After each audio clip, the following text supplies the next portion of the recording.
Kasih karunia dan damai sejahtera Allah Bapa kita dan anaknya Tuhan Yesus Kristus menyertai saudara. Amin. Shalom saudaraku yang terkasih di dalam nama Tuhan Yesus Kristus. Senang bisa menyapa saudara di tempat saudara berada hari ini. Dalam dimensi yang berbeda tetapi dalam dunia yang sama. Sebagai insan yang diciptakan untuk Tuhan, sebelum melakukan rangkaian aktivitas kita pada hari ini, marilah kita mengawalinya dengan mendengarkan firman Tuhan. Firman Tuhan untuk kita pada hari ini tertulis dalam kitab 2 Timotius pasal yang kedua ayatnya yang ke-11. Demikian pembacaan firman Tuhan. Benarlah perkataan ini, jika kita mati dengan Dia, kita pun akan hidup dengan Dia. Demikian pembacaan firman Tuhan. Saudaraku yang terkasih di dalam nama Tuhan Yesus Kristus, Paulus menuliskan suratnya kepada Timotius sebagai bentuk tentang pengertian keberimanan yang sesungguhnya. Bahwa saat seseorang beriman di dalam Kristus, maka ia juga harus seperti Kristus di dalam prioritasnya. Ini adalah panggilan untuk ikut menderita. Bahwa ketika kita telah menyatakan iman kita di dalam Kristus, maka kita tidak bisa menghindarkan penderitaan itu. Bukan berarti kita sedang mencintai penderitaan dalam hal ini. Kecintaan kita adalah kepada Kristus. Sehingga karena kita cinta kepada Kristus, maka kita mengizinkan segala sesuatu itu terjadi karena respon mereka melihat dan mengintimidasi kita karena ingin menakut-nakuti kita setelah kita mengikrarkan iman kita di dalam Kristus. Timotius ketika ia masih muda, ketika ia dipersiapkan dalam setiap pelayanannya, ia dibuat menjadi suatu sosok yang menyerupai Paulus dalam prinsip bahwa ketika kita mengikut Kristus, kita seperti seorang prajurit yang tidak memusingkan berbagai hal supaya kita tunduk kepada komandan kita, kepada pemimpin kita.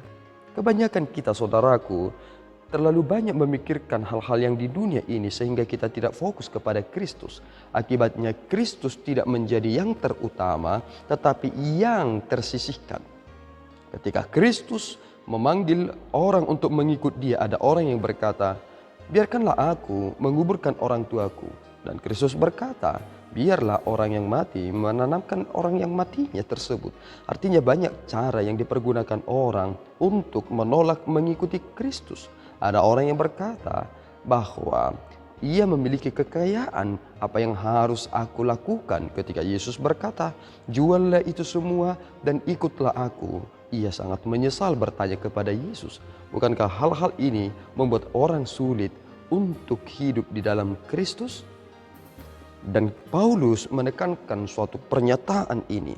Dan ini adalah perkataan yang benar. Ia berkata, jika kita mati dengan Dia, kita pun akan hidup dengan Dia. Inilah janji yang manis yang kita terima di dalam Kristus. Kristus telah mengatakan hal ini, bahwa barang siapa yang mencintai nyawanya, ia akan kehilangan nyawanya. Tetapi barang siapa yang kehilangan nyawanya demi aku, maka ia akan mendapatkan kehidupan yang kekal. Maka saudara pasti sudah tahu apa hal yang berharga dalam hidup saudara. Jangan mau dibeli karena uang, kekuasaan, dan keindahan yang ada di dunia ini. Tetapi layanilah Tuhanmu, yakni Yesus Kristus yang telah menyelamatkan saudara. Jangan pernah kasih kendor semangat saudara untuk melayani di dalam Tuhan. Kita harus ikut menderita sebagaimana Kristus menyatakan keadilan dan kebenaran itu. Jika saudara telah mengalami segala penderitaan ini karena kecintaan saudara kepada Kristus, bukankah seharusnya saudara harus tersenyum? Mengapa demikian? Karena suatu kehormatan jika aku diizinkan menanggung perkara yang berat karena kecintaanku kepada Kristus. Tuhan Yesus memberkati, kita berdoa. Ya Tuhan, kami bersyukur atas berkat-Mu. Terima kasih Bapa atas firman yang kami dengarkan hari ini. Engkau telah memampukan kami untuk dapat mengerti bahwa iman kami adalah iman untuk merespon dan hidup bersiap mengalami segala penderitaan itu, bahkan penindasan. Kami yakin dan percaya Tuhan akan menguatkan kami, karena kasih-Mu tidak terukur yang telah kami terima. Engkau akan menolong kami dalam Roh Kudus-Mu untuk menegakkan kebenaran dan keadilan itu sebagai bukti bahwa kami cinta Kristus karena Ia adalah jalan kebenaran dan hidup. Dalam Yesus kami telah berdoa dan mengucap syukur. Anugerah Tuhan kita Yesus Kristus, kasih setia Allah Bapa, dan persekutuan Roh Kudus menyertai saudara. Amin. Tuhan Yesus memberkati.